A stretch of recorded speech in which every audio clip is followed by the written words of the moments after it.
Hey people, hello, welcome back to English with Ananya. This is Ananya Singh, your English mentor. स्वागत है आप सभी का channel के ऊपर।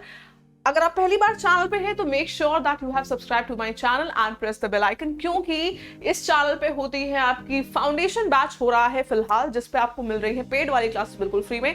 टाइम नोट करिएगा, फाउंडेशन बैच फिलहाल चल रहा है आपका at 11:15 PM on a daily basis from Monday to Friday. चलिए, ये हमारा एक इंटरव्यू है जो हम कर रहे हैं हमारे सेलेक्टेड कैंडिडेट से जिसने क्लियर किया है SSC stenographer 2022 examination. Ankit Singh से आज हम बात करने वाले हैं। अंकित सिंह मेरे रेगुलर स्टूडेंट रहे हैं और हम पूछेंगे कि इनकी जर्नी क्या रही, क्या वो गलतियां थी जो इन्होंने करी, क्या कुछ था जो इन्होंने किया जिसने इन्हें सिलेक्शन दिलाया, क्या गलतियां इन्होंने पहले करी थी जिससे सिलेक्शन नहीं हुआ था। सारी चीजें, बहुत सी चीजें हम यहाँ पर पूछने वाले हैं। एंड वीडियो को एंड तक जरूर देखिएगा, क्योंकि आप में से भी बहुत से ऐसे लोग हैं जो इन गलतियों को अभी भी कर रहे हैं और ये गलतियां आपको अवॉइड करनी है। तो आपको आज समझ में आएगा कि क्या चीजें आपको फॉलो करनी है और क्या चीजें आपको फॉलो नहीं करनी है। So let's get started. यहाँ पे तुरंत हम इसको शॉर्ट रखेंगे और तुरंत हम क्वेश्चन पूछना शुरू करते हैं खुद अंकित से। तो पहला क्वेश्चन यहाँ पर ये है कि अंकित, आप हमें बताएंगे कि आपने कौन सा एग्जाम क्लियर किया है और आपको कौन सी पोस्ट मिली है। First of all thank you ma'am, जो कि आपने मुझे ये अपॉर्चुनिटी दी कि मैं अपनी जर्नी शेयर कर सकूं। कि मैम मैं समझता हूँ ये एक बहुत बड़ी बात है कि मेरी वजह से अगर किसी का भी सिलेक्शन हो जाता है तो ये मैम मेरे लिए बहुत बड़ी बात है। और अगर एग्ज़ाम की बात करें तो एसएससी स्टेनोग्राफर से ही मैंने सिलेक्शन लिया है। इस बार सेंट्रल सेक्रेटेरिएट दिल्ली मिला है मैम मुझे। अब अंकित हमें ये बताइए कि आप कितने साल से तैयारी कर रहे हैं सरकारी नौकरी की। मैम देखिए, अगर टाइम की बात की जाए तो मुझे अप्रोक्सीमेटली 2 से 2.5 साल लगे मेरी फ़र्स्ट गवर्नमेंट जॉब लेने में। और फर्स्ट तो मैम मैं इसीलिए कह रहा हूँ क्योंकि ये this is just a beginning. अभी मुझे और भी आगे जाना है और भी तैयारी करनी है। सो मैम आपकी क्लास में अभी आता ही रहूँगा मैं और आपको परेशान करता ही रहूँगा। अच्छा अंकित, हमारे एस्पिरेंट्स ये जानना चाहते हैं कि सरकारी नौकरी की तैयारी करते टाइम आपने कौन सा शेड्यूल फॉलो किया। एक शेड्यूल अपने फ्रेंड्स को, अपने जो आपके साथी हैं, एस्पिरेंट्स हैं, इनको आप क्या सजेस्ट करना चाहेंगे शेड्यूल को लेकर। मैम देखिए, अगर शेड्यूल की बात की जाए तो शेड्यूल ना क्या हुआ है, टाइम टू टाइम चेंज होता रहा है। हर इंसान का एक ही शेड्यूल नहीं रह सकता है पूरी तैयारी के टाइम पे। क्या था, जब मैं बिगिनर था तब मैंने सबसे पहले क्या काम किया कि मैंने अपना बेसिक कंप्लीट किया सबसे पहले। और बेसिक के लिए मैंने क्या किया था कि मैम अपने लिए टीचर्स देख लिए थे कि मुझे कौन सा सब्जेक्ट किस टीचर से पढ़ना है। जैसे कि आप जानती हैं साथियों कि इंग्लिश में मैं तब से ही मैंने पढ़ना स्टार्ट किया था, जब से मैं तैयारी चालू करी तब से मैं आपसे ही पढ़ रहा था। तो ऐसे ही मैंने बाकी के टीचर सेलेक्ट कर रखे थे कि मैं मैथ्स इनसे पढ़ूंगा और रीजनिंग इनसे पढ़ूंगा और जीएस इनसे पढ़ूंगा। ऐसे मैंने कर रखा था। या जीएस के लिए गौरव सर को मैं पहले से ही फॉलो करता आ रहा हूँ, काफ़ी पहले से। तो मैंने ऐसे ही किया था कि मैंने बेसिक कंप्लीट करने के लिए इन्हीं टीचर्स को फॉलो किया था। और बेसिक के टाइम पे मैं क्या करता था, जब मैं बिगिनर था उस टाइम पे, कि मॉक टेस्ट मैं तभी से देने स्टार्ट कर दी थी। मार्क्स भले ही कमाए, मैंने फिर भी देता था, मॉक टेस्ट देता था, एनालिसिस करता था। और मैं उस टाइम क्या करता था कि उस टाइम क्या था, एग्ज़ाम से सबसे पहला जो मैंने एग्ज़ाम दिया वो एसएससी सीजीएल ही था। तो एग्ज़ाम से मैम अप्रोक्सीमेटली 2-2.5 महीने पहले की बात कर रहा हूँ मैं। उस टाइम क्या था, बिल्कुल बिगिनर ही था। तो मैं पूरे दिन लाइब्रेरी ज्वाइन कर ली थी। तो मैं ना पूरे दिन यही बेसिक्स के लिए अपनी क्लासेस करता था। और क्लासेस के साथ साथ जो टेस्ट बुक पे सेक्शनल मॉक टेस्ट दे रखे होते हैं ना, वो मैं हर रोज़ लगाया करता था। ये नहीं देखता था कि ये सीजीएल का है, सीएचएसएल का या किसका है, मैं सारे लगाता था। तो उस टाइम जब मैं बिगिनर था तब तो मैं मेरी यही रहती थी जो स्ट्रेटजी थी बिगिनर के हिसाब से। और फिर उसके बाद में फिर जब एक टाइम आया, जब जनवरी के आसपास का टाइम था, जनवरी 2022 के आसपास का, जब इन सब का रिज़ल्ट आया, एसएससी सीजीएल, यूपीएसआई और एसएससी स्टेनोग्राफर जो मैंने फर्स्ट टाइम दिए थे, तब की बात मैं बता रहा हूँ। अब उसके बाद मैम शेड्यूल थोड़ा चेंज हो गया। और वही मेरी सबसे बड़ी गलती थी, जो कि आपने भी थोड़ी देर पहले गलती की थी ना, तो वही मेरी सबसे बड़ी गलती थी। वो गलती क्या थी मैम, कि मैंने क्या सोचा कि मैं सबकी तैयारी एक साथ ही करूँगा तो एक ना एक तो मिलेगा। ये बहुत बड़ी बेवकूफ़ी थी। तो मैंने क्या किया, मैं सबकी तैयारी एक साथ करने लग गया। मैं सुबह 4 बजे उठता था, सुबह रनिंग करने जाता था, क्योंकि मैं पहले बहुत ज़्यादा फैटिक हुआ करता था। 88 केजी का था। तो उस टाइम मेरे लिए बहुत बड़ी बात थी ये रनिंग कंप्लीट करनी। तो रनिंग पे ही मैं बहुत ज़्यादा मेहनत करता था। और उधर सीजीएल मेंस भी था, सीजीएल मेंस पे ही मेहनत करता था। और सबसे ज़्यादा लाइटली मैं लेता था एसएससी स्टेनोग्राफर के एग्ज़ाम, क्योंकि नॉलेज नहीं थी मैम, अनअवेयर था मैं। जानता ही था कि मुझे लगता है कोई क्लरिकल टाइप जॉब होती होगी, मुझे लगता था कि बहुत छोटी जॉब होती होगी। हालांकि ऐसा नहीं है, क्योंकि मैं अनअवेयर था तो इसलिए मुझे पता ही नहीं था। तो मैं सबसे लाइटली इसे लिया करता था। तो इस चक्कर में क्या हुआ, CGL के मेंस में भी मैं फेल हो गया, और UPSI की उसमें रनिंग में भी क्या हुआ, 3 सेकंड से मैं वहाँ से आउट हो गया। फिर क्या हुआ, जब ऐसा हुआ फिर बहुत ज़्यादा मैं इतना टूट गया। उस टाइम में मैं, आपको शायद पता होगी, मैंने आपको बताया था, आपको शायद याद होगा कि मैम ऐसे ऐसे बात है, मैं बहुत टूट गया हूँ, मैं बहुत बुरी तरीके से, समझ नहीं आ रहा आगे क्या करूँ। फिर मैम आपने कहा था कि अब आगे कि ये मतलब सब कुछ ख़त्म नहीं है अभी यहाँ पे, अभी तो एक तरीके से शुरुआत है। फिर मैंने मैम एक कोचिंग ज्वाइन की थी, सक्सेस स्टेनोग्राफी की। वो कोचिंग जो है वो मैम मेरे हिसाब से हमारे एरिया की सबसे बेस्ट कोचिंग है। मैंने गूगल पे चेक किया कि स्टेनोग्राफी क्या होती है, कैसा होता है, तो फिर मुझे पता चला कहीं से कि ऐसे ऐसे ये सब कुछ होता है, तो मैंने सर को ज्वाइन किया। तब से फिर थोड़ा सा शेड्यूल ऐसा हो गया कि सुबह के 7 बजे से 10 बजे तक मैं रहता था सर के पास कोचिंग में, शॉर्ट हैंड सीखता था। उसके बाद में मैं पूरा अपना रिटन का पढ़ता था, क्योंकि मैं मुझे ये मालूम पड़ गया था कि इस बार का स्किल टेस्ट मेरा निकलना नहीं है, क्योंकि इतने कम टाइम में हो ही नहीं पाता, 1-2 महीने में क्या ही हो पाता। तो उस टाइम का मैम शेड्यूल ये था, और रिटन की तैयारी करता था पूरे दिन सिर्फ, और सुबह वहाँ जाता था, इसीलिए मैं सुबह वाली क्लास में नहीं आ पाता था आपकी। तो उस टाइम मैम यही शेड्यूल चलता था। तो और आगे तो फिर ये था कि जैसे जैसे आगे टाइम बढ़ता गया, फिर ये वाला SSC स्टेनोग्राफर आ गया जिसमें मैं अभी सिलेक्टेड हूँ। इसमें ना फिर ये था, मेरे अंदर मतलब इतना एक्सपीरियंस हो गया था मुझे कि रिटन के लिए मुझे बहुत ज़्यादा हाथ पैर मारने नहीं पड़े थे।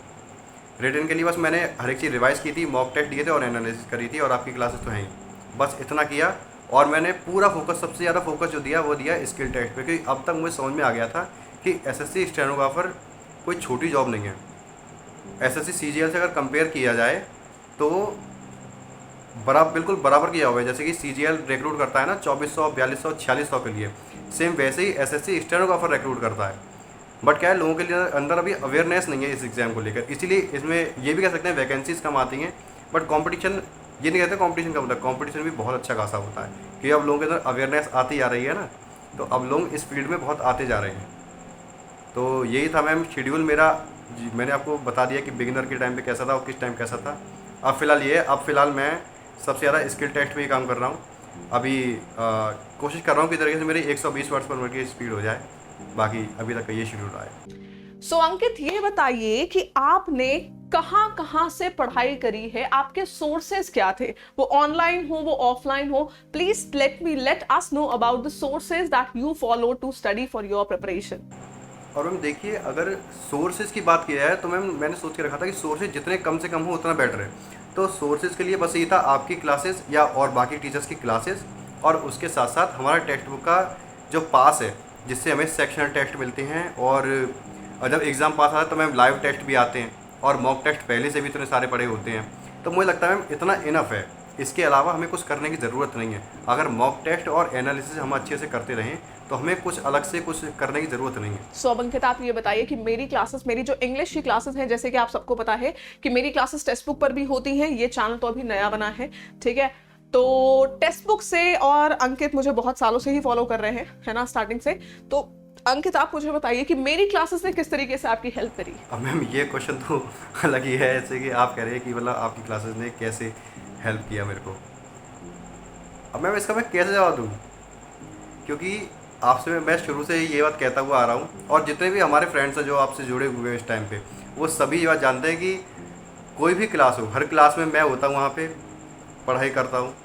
तो सभी लोग जानते हैं कि आपकी क्लास में रेगुलरली लेता आ रहा हूँ, तो उसका प्रॉफिट दिखाई दे रहा है। बस यही है कि मैम आपकी क्लासेस के प्रॉफिट अगर मैं कहूँ तो बस यही हुआ, सबसे बड़ा प्रॉफिट यही है कि आज तक शायद ही कोई ऐसा एग्ज़ाम हुआ हो जिसमें इनिशियल फेज़ में ही बाहर हुआ हो। हर एग्ज़ाम में मैं लास्ट मोमेंट पे ही बाहर होता हुआ आया हूँ। मेरे हिसाब से मैम ये भी मैम कोई बहुत छोटी बात नहीं है, क्योंकि बहुत सारे लोग पहले ही आउट होते हैं, बहुत सारे।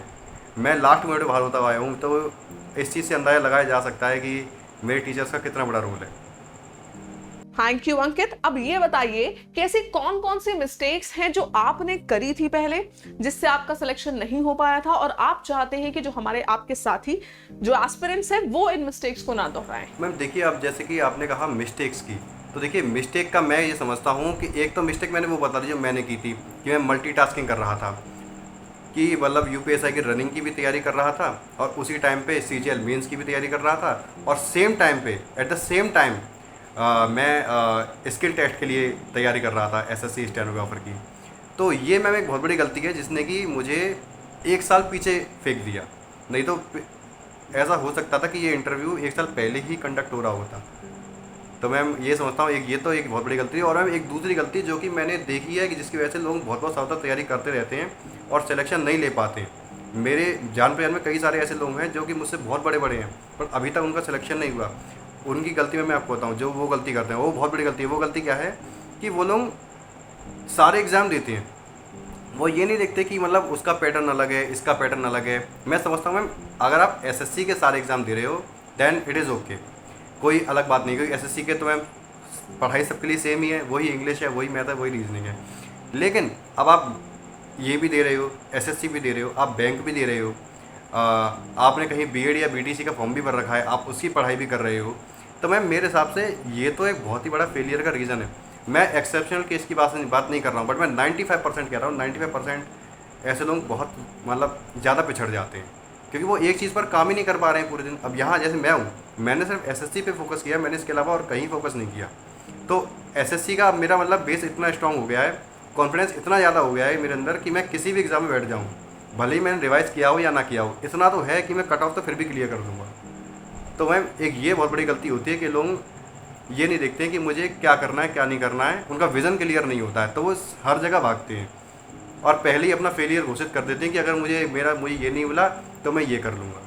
अब तूने पहले ही सोच लिया कि मतलब मुझे मिलेगा ही नहीं, तो फिर तो इम्पॉसिबल सा ये मिलना। अच्छा अंकित, बहुत से लोगों का ऐसा मानना है, बहुत से स्टूडेंट्स इस बात को मानते हैं, ऐसा बिलीव करते हैं कि ये जो ऑफलाइन कोचिंग्स है ना, जब तक स्टूडेंट ऑफलाइन कोचिंग नहीं करता उसका सिलेक्शन ही नहीं हो सकता। ऑनलाइन कोचिंग को ये लोग मानते ही नहीं कि ऑनलाइन कोचिंग करना भी मतलब कोई चीज है। ऑफलाइन कोचिंग को बहुत ज्यादा फॉलो किया जा रहा है। तो आप हमें बताइए कि ऑफलाइन कोचिंग, क्या ऑफलाइन कोचिंग के बिना सिलेक्शन ही नहीं हो सकता? मैम देखिए ये बात तो बिल्कुल ऐसी है कि ऑफलाइन कोचिंग के बिना सिलेक्शन लेना इम्पॉसिबल है। ये तो मैम मैं ऐसा तो हो ही नहीं सकता क्योंकि मैं जितने लोगों को जानता हूँ जिन्होंने सिलेक्शन लिया है, क्योंकि क्या है मैंने बहुत पहले से तैयारी करना स्टार्ट तो की नहीं है। मेरे भी जान पहचान में जो लोग हैं जिन्होंने सिलेक्शन लिया है वो भी बिल्कुल बिल्कुल यंग ही हैं और वो सारे ही ऑनलाइन पढ़ के ही सिलेक्शन लिया है उन लोगों ने। जैसे कि अभी मेरा एक फ्रेंड अभी ASO बना है, उसे CGL से उसका सिलेक्शन हुआ है। तो मैं समझता हूँ मैम आजकल के टाइम पे ऑनलाइन एजुकेशन इज़ बेस्ट, क्योंकि हम ऑफलाइन कोचिंग जाएंगे, इतनी दूर जाएंगे, टाइम वेस्ट होगा। और दूसरी मैम एक ये भी होती है, एक बहुत बड़ी बात जो कि मैं अपने तरीके के लोगों के लिए बता रहा हूँ कि क्या है, क्या होता है कि जब हम एक ऑफलाइन कोचिंग में जाते हैं वहाँ हमें हर तरीके के बच्चे हमें मिलते हैं, वो इंटेलिजेंट भी होंगे, वो बुरे भी होंगे। अब क्या होता है जैसे कि कुछ ऐसे एलिमेंट्स भी होते हैं जो कि सिर्फ टाइम पास करने आए होते हैं, तो वो ना खुद पढ़ते हैं ना हमें पढ़ने देते हैं। तो कई बार क्या होता है हमारा भी मन ऐसा हो जाता है, हम सोचते हैं कि यार वो मस्ती कर रहा है, हम नहीं कर रहे हैं, तो हम भी उसके साथ मस्ती करने में लग जाते हैं। और उसकी वजह से क्या होता है, जाने अनजाने में हमारी जो तैयारी हमारी 6 महीने में हो सकती थी वो 1 साल में ही पूरी नहीं हो पाती है। तो एक ये बहुत बड़ा रीज़न है। दूसरा टाइम इतना ज़्यादा जाता है ऑफलाइन कोचिंग में कि जाना आना। मैं तो चलो फिर भी मैम सिटी के अंदर रहता हूँ, बहुत सारे लोग ऐसे हैं जो कि आगरा के किसी गाँव में रहते हैं, तो मैम गाँव से वो इधर आ रहे हैं आगरा में सिटी में पढ़ने के लिए, तो मैम उनका तो बहुत ही ज़्यादा टाइम जाता होगा, फिर वो सेल्फ स्टडी क्या ही कर पाते होंगे। और सेल्फ स्टडी ही मस्ट है, इसके बिना सिलेक्शन होना ही नहीं, चाहे कुछ भी कर लूँ। ठीक है, मैं स्टार्टिंग से सुनती आई हूँ। चलिए अब तो बहुत टाइम चेंज हो गया है। पहले हम लोग के समय पे ऐसा था कि अगर कोई स्टूडेंट ऑनलाइन कोचिंग कर रहा है तो ऐसा माना जाता था ये तो कोचिंग ही नहीं कर रहा। बहुत से लोग को आपने देखा होगा इन्होंने एग्जाम क्लियर किया बिना किसी कोचिंग के, ऑनलाइन कोचिंग कर रहे होते थे लेकिन वो ऑनलाइन कोचिंग को काउंट ही नहीं करते थे। आज के समय पे टाइम काफी चेंज हो गया है, बट स्टिल बहुत से स्टूडेंट्स मुझे बताते हैं कि मैम हमारे पेरेंट्स नहीं अलाउ करते। पेरेंट्स कहते हैं जब तक तुम क्लास में जाके नहीं बैठोगे मास्टर साहब के सामने तुम्हारा सिलेक्शन नहीं हो पाएगा। तो ये ऑफलाइन से ऑनलाइन कोचिंग का जो रेवोल्यूशन है ना, इस ऑनलाइन कोचिंग के बारे में अंकित आप क्या कहना चाहेंगे कि किस तरीके से आपको इसमें हेल्प मिली? ऑनलाइन कोचिंग के बारे में मैं बस यही कहूँगा कि एकमात्र सॉल्यूशन है इस टाइम पे, एकमात्र और सबसे आसान सॉल्यूशन कि मैं अपनी बताऊँ तो मुझे लगता भी नहीं है कि मैंने कोई स्ट्रगल किया है। अब जब मेरा रिजल्ट आया ना उस टाइम पे सही बताऊँ तो मुझे लगता नहीं है कि मैंने बहुत ज़्यादा कोई स्ट्रगल कर लिया बहुत बड़ा, क्योंकि मैंने किया ही क्या है। अगर देखा जाए तो कोई बहुत बड़ा काम नहीं किया है। लाइब्रेरी में जाता था, वहाँ भी AC में बैठकर पढ़ता था, घर पे पढ़ रहा हूँ तब भी मैं AC में बैठकर पढ़ रहा हूँ। तो मैंने कोई बहुत बड़ा किया तो नहीं। जैसे हमारे पापा के टाइम पे वो लोग पढ़ा करते थे कि लाइट चली जाती थी तो कहते हैं ना कि मतलब वो मोमबत्ती जलाकर पढ़ा करते थे, पता नहीं सच कहते हैं या झूठ कहते हैं, बट मेरा तो यही था मैम कि मुझे ऑनलाइन क्लासेस इतनी बेस्ट लगी है कि मुझे लगता है इससे बेस्ट और कुछ हो ही नहीं सकता है कि इतनी आसानी से सिलेक्शन हो रहा है। और क्या ही चाहिए इंसान को, और क्या ही चाहिए, हमें बस एसी में बैठ के सब कुछ करना ही तो है। तो कोई बड़ी बात नहीं है सिलेक्शन लेना। अगर ऑनलाइन कोचिंग हमारे पास में है और हम अच्छे टीचर का चयन करते हैं तो फिर कोई बड़ी बात नहीं है सिलेक्शन लेना। बस ये है टीचर के आगे सर झुका के चलते रहो। टीचर जो कहते रहे कि आज तू ये कर ले, वो तुम कर लो। मैम ने कहा, जैसे कि मैम कहती हैं कि मॉक टेस्ट लगाना बहुत ज़रूरी है, मॉक टेस्ट लगाते रहो और मैम को मॉक टेस्ट का जो स्कोर होता है वो भेजते रहो। मैं भेजता रहता हूँ। अब मैंने बहुत टाइम से मॉक टेस्ट लगाया नहीं है, इसीलिए मैंने मैम को भेजा भी नहीं है। मैं जब भी मॉक टेस्ट लगाता हूँ मैं मैम को स्कोर ज़रूर भेजता हूँ, ग्रुप पर, जो हमारा ग्रुप है ना उस पर। तो यही है बस। ठीक है, तो अब देखो हमारी लाइफ में जब हम कुछ अचीव करते हैं ना गाइस, तो हमारे लाइफ में जो लोग हमारे आसपास हैं, हमेशा याद रखिएगा, अपने आसपास एक बार घूम कर देखना, जो भी लोग आसपास आपके होते हैं उनका कंट्रीब्यूशन आपकी सक्सेस में बहुत बहुत बड़ा होता है। आप लाइफ में अभी फिलहाल जहां भी स्टैंड कर रहे हो, डेफिनेटली आपके आसपास के लोगों ने आपको इन्फ्लुएंस किया है, उनकी वजह से ही आप कहीं पर हैं। ठीक है, ऐसा बोला जाता है ना कि अपने 4-5 लोग अगर आपके अपने आसपास आप देख लो तो कहीं ना कहीं आप उन्हीं के लेवल पे स्टैंड कर रहे होगे, खुद को उन्हीं के लेवल पे मानोगे। तो it's very good to surround yourself with good people. इसके साथ साथ टीचर्स का कंट्रीब्यूशन बहुत हमारे लिए जरूरी होता है लाइफ में। टीचर्स का एक सपोर्ट होता है, एक जो आपको नेक्स्ट लेवल पे ले जाता है। मैं हमेशा कोशिश करती हूँ कि अपने स्टूडेंट से सिर्फ ऑनलाइन, सिर्फ क्लास के बाद भी मैं आप लोग से कहती हूँ, आप मुझे मेरे सोशल मीडिया, आप लोग मेरे टेलीग्राम पे भी मुझे फॉलो करो, टेलीग्राम पे भी ज्वाइन करो। आप टेलीग्राम के साथ मुझे इंस्टाग्राम पे भी फॉलो करिए, वहां भी ज्वाइन करिए। अच्छा गाइस, टेलीग्राम का लिंक आपको डिस्क्रिप्शन बॉक्स में मिल जाएगा, जरूर से ज्वाइन कर लीजिएगा। इंस्टाग्राम के बारे में भी मैं आपको बता दूंगी क्लास के एंड में, ठीक है, सेशन के एंड में। वहां भी आप मुझे फॉलो करिए अपने सवाल पूछने के लिए, कनेक्ट करने के लिए, क्योंकि क्लास के बियॉन्ड भी जब आप टीचर से कनेक्ट करते हैं ना, जब टीचर से वो बॉन्ड बन पाता है ना, मेंटोर और मेंटी वाला, तब वो चीज हो पाती है, तब आपकी अंडरस्टैंडिंग और अच्छे से होती है। तो अंकित अब हमें बताएंगे कि टीचर्स से उन्हें कितना सपोर्ट मिला अपनी इस पूरी प्रिपरेशन की जर्नी में। देखिए, अगर सपोर्ट की बात की जाए तो आप तो ये जानती हैं, बट मैं और लोगों को भी बता दूं कि ऐसे कैसा होता है ना, लोग सोचते हैं कि ऑफलाइन टीचर से बहुत अच्छा कनेक्शन जुड़ जाता है, जो कि ऑब्वियसली जुड़ भी जाता है। ऑफलाइन टीचर अगर मुझे कोई पढ़ा रहे हैं, जैसे कि स्किल टेस्ट के लिए मैं सक्सेस स्टेनोग्राफी एक कोचिंग है वहाँ पर जाता हूँ। बहुत फेमस कोचिंग है, एकमात्र कोचिंग है जो कि इतने ज़्यादा सिलेक्शन देती है हमारे आगरा में स्टेनोग्राफी की फील्ड में। तो उनसे हमारा बहुत अच्छा कनेक्शन है। तो ऑफलाइन कोचिंग में जितना अच्छा कनेक्शन जुड़ जाता है, उतना ही अच्छा कनेक्शन हमारा ऑनलाइन कोचिंग में भी जुड़ जाता है। जैसे कि अभी थोड़ी देर पहले ही मैंने बताया सब लोगों को कि जैसे जब मैं उस टाइम डीमोटिवेटेड हो गया था, बहुत ज़्यादा डीमोटिवेटेड फील कर रहा था, ऐसा लग रहा है कुछ होगा ही नहीं, तो मैंने सीधे किससे बात की, मैंने मैम को मैसेज किया। ऐसा होता है कई बार मैम रिप्लाई नहीं देती हैं क्योंकि वो बहुत बिजी रहती हैं यार, थोड़ा ये तो समझो। बट कोई इंपॉर्टेंट मैसेज होता है ना, जैसे कि मैंने बताया कि मैं उस टाइम बहुत डिमोटिवेटेड फील कर रहा था, तो मैंने मैम को मैसेज किया। मैम ने उस टाइम मुझे तुरंत रिप्लाई किया। ऐसा भी नहीं हुआ कि मैम ने टाइम लगाया वो रिप्लाई करने में, तुरंत रिप्लाई किया। और मैम ने बताया कि मतलब बहुत ज़्यादा जैसे मोटिवेट करते हैं ना, इतना मोटिवेट कर दिया कि बिल्कुल भर गया। मैंने कि अब तो करना है, अब तो करना है, और मैम को प्राउड फील कराना ही कराना है। तो बस मैम, मैं यही समझता हूँ कि जो टीचर का सपोर्ट है वो सबसे बड़ी चीज़ है। और जिस टीचर को हम रोज़ देखते हैं और उससे एक कनेक्शन बन जाता है। मैम, मैं तो आपको बताऊँ, मेरी फैमिली में सब जानते हैं आपको, हर कोई जानता है अनन्या मैम कौन है। तो हमारी एक तरीके से आप तो हमारी फैमिली मेम्बर हो, तो आपकी तरफ से इतना बड़ा सपोर्ट, ये मैम बहुत बड़ी बात है आपकी तरफ से। और भी जो टीचर्स हैं मैं उनसे भी कनेक्ट रहता हूँ, बट सबसे ज़्यादा जो मेरा कनेक्शन है वो मैं आपसे ही है। तो मैम, मैं समझता हूँ ये बहुत बड़ी बात है, और थैंक यू मैम इसके लिए। ठीक है, तो कहते हैं ना, एक टीचर वो होता है जो एक स्टूडेंट को कहीं से कहीं तक पहुंचा सकता है। मतलब अगर कोई स्टूडेंट है, आप सोच लीजिए कि अगर आपकी मेंटोरशिप सही नहीं है तो शायद आपको बहुत समय लग सकता है, बट अगर आपको सही गाइडेंस, सही मेंटोरशिप मिल रही है, अगर आपको सही तरीका पता है, सही रास्ता पता है, तो आप अपने मुकाम पर बहुत ही जल्दी पहुंच सकते हैं। एंड तो अंकित, अब हमें बताइए एक लास्ट मैसेज वो क्या है जो आप अपने साथियों को, अपने साथी एस्पिरेंट्स को देना चाहते हैं। देखिए मैम, अब बात करते हैं जैसे कि आपने कहा कि लास्ट मैसेज फॉर एस्पायरेंट्स। देखो, अगर आप बिगिनर हो तो जो मैंने बताया, सबसे पहले अपना बेसिक कंप्लीट करो, जितनी जल्दी हो सके उतनी जल्दी बेसिक कंप्लीट करो, और मॉक टेस्ट जितना ज़्यादा हो सकता है उतने ज़्यादा दो। और एक और चीज़ कि जब हमारा बेसिक कंप्लीट हो जाए ना, भले ही कंप्लीट हुआ हो या ना कंप्लीट, मतलब एंड मूवमेंट पे हो आप कंप्लीट होने के, तो मिक्स क्वेश्चन की प्रैक्टिस बहुत ज़रूरी है, बहुत ही ज़्यादा ज़रूरी जिसे हम कहते हैं। चाहे वो इंग्लिश के हों, मैथ्स के हों, रीजनिंग के हों। मैथ्स और रीजनिंग के लिए तो आप प्रेफर कर सकते हो जो सेक्शन टेस्ट हैं। हालांकि इंग्लिश के लिए भी कर सकते हो, बट इंग्लिश के लिए मैं कहता हूँ कि अगर आप नहीं भी लगा रहे हो ना, तो जो मैम की 10वीं वाली क्लास आती है वो बहुत इंपॉर्टेंट है। आप बाकी भले कोई भी मिस कर देते हो, बट 10वीं वाली मिस मत करो, उसमें हमें सब कुछ मिल जाता है। तो वहाँ पे मिक्स क्वेश्चन की प्रैक्टिस होती है। ऐसे ही मैंने मैथ्स और रीजनिंग के लिए बताया, मैथ्स और रीजनिंग के लिए जो मॉक टेस्ट हैं, सेक्शनल टेस्ट जो पड़े हुए हैं, वो सारे लगा दो। ये मत देखो कि मैं स्टेनो की तैयारी कर रहा हूँ तो मैं CGL की रीजनिंग नहीं करूँगा, सब करूँगा। और एक और चीज़, जो लोग स्टेनो की तैयारी करते हैं, बहुत सारे लोग कहते हैं कि हम इस फील्ड में इसलिए आए हैं क्योंकि SSC स्टेनो मैथ्स नहीं आती है, तो मैं उन लोगों से कहूँगा सिर्फ SSC स्टेनो ही देना है आपको। स्टेनो के और भी एग्जाम्स होते हैं, स्टेट के एग्जाम्स होते हैं। अभी इलाहाबाद हाई कोर्ट का एग्जाम हुआ था, उसमें ऐसी मैथ्स आई थी कि CGL की क्या ही मैथ्स होगी उसके आगे। तो तैयारी करो CGL का रेफरेंस लेके। ये मत सोचो कि मैं CGHSL दूंगा, GD दूंगा, ये दूंगा, वो दूंगा। सिर्फ CGL का रेफरेंस लेके तैयारी करो। अगर आप इस फील्ड में आ रहे हो, मैं अभी बैंकिंग के एस्पायरेंट्स की बिल्कुल बात नहीं कर रहा हूँ, मैं सिर्फ बात कर रहा हूँ SSC के एस्पायरेंट्स की। सिर्फ CGL की तैयारी करो। आप CGL की तैयारी करोगे तो सारे एग्ज़ाम निकल जाएंगे। ये कोई ऐसा एग्ज़ाम रहेगा नहीं कि ना निकला हो। तो बस यही है मेरे दोस्तों, करते रहो सब कुछ बहुत अच्छे से और बेस्ट ऑफ लक। और जहाँ तक इसकी बात है कि मैं अभी टेलीग्राम पर भी हूँ और भी काफ़ी सारे लोग आप में मुझे जानते भी हैं, बिल्कुल बेझिझक कोई भी चीज़ पूछनी हो, कैसी भी हेल्प चाहिए हो, आपको कोई भी डाउट हो, आप मुझसे पूछ सकते हैं कभी भी। मैं बिल्कुल तैयार हूँ। मुझसे तो मैम जितना हो पाता है मैं उतना करता हूँ अपने दोस्तों के लिए। कई बार तो मैम ऐसा होता है कि मैं अपनी पढ़ाई नहीं कर पा रहा हूँ और दूसरे के लिए नोट्स बना के दे रहा हूँ।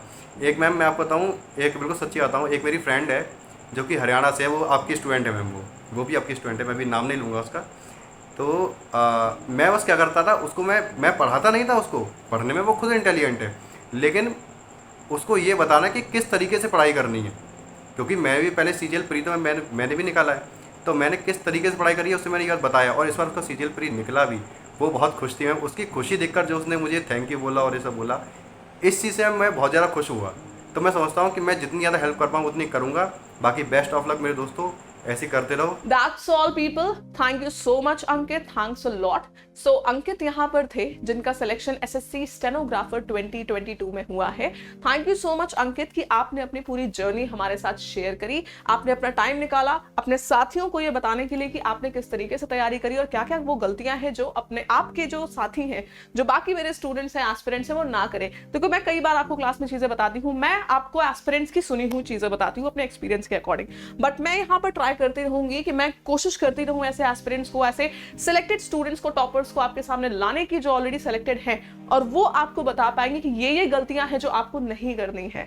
ठीक है, सो कैसी लगी आपको वीडियो, जरूर से मुझे कमेंट करके बताइए। एंड चैनल को सब्सक्राइब जरूर से कर लेना है आप लोगों को, क्योंकि यहाँ पर मंडे से फ्राइडे शुरू हो रहा है फाउंडेशन बैच इंग्लिश का, जो कि फ्री ऑफ कॉस्ट है। ये पेड वाली चीजें मैंने फ्री में आपके लिए रखी हैं, क्योंकि मैंने सोचा है कि इंग्लिश की जो प्रॉब्लम स्टूडेंट्स को होती है, इंग्लिश को बेचारे स्टार्टिंग में तो अंडरएस्टिमेट करते हैं, बट इसके चलते बहुत से सिलेक्शन रुक जाते हैं। तो इंग्लिश की जो प्रॉब्लम है वो सॉल्व करने के लिए मैं आपके सामने यहाँ पर रहूंगी।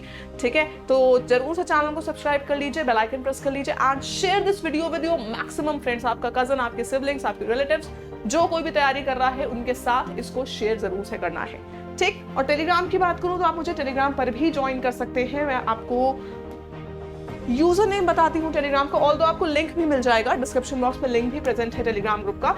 आप मुझे ज्वाइन कर सकते हैं, सर्च कर सकते हैं on Telegram with this name. I hope it's visible, नहीं विजिबल है, __ आप मुझे फॉलो कर सकते हैं यहाँ पर भी। और अगर आपको कोई सवाल है तो आप मुझसे ऑफलाइन कमेंट्स में सेशन के नीचे भी आप मुझसे पूछ सकते हैं। So take care people, all the very best. बहुत से SSC के एग्जाम्स अभी यहाँ पर लाइन अप हैं, आपको दिख रहे हैं। आई होप ये सारी चीजें जो अंकित ने आपको चीजें बताई है वो आपकी डेफिनेटली हेल्प करेंगे आपकी प्रिपरेशन में। So all the best people, thank you so much.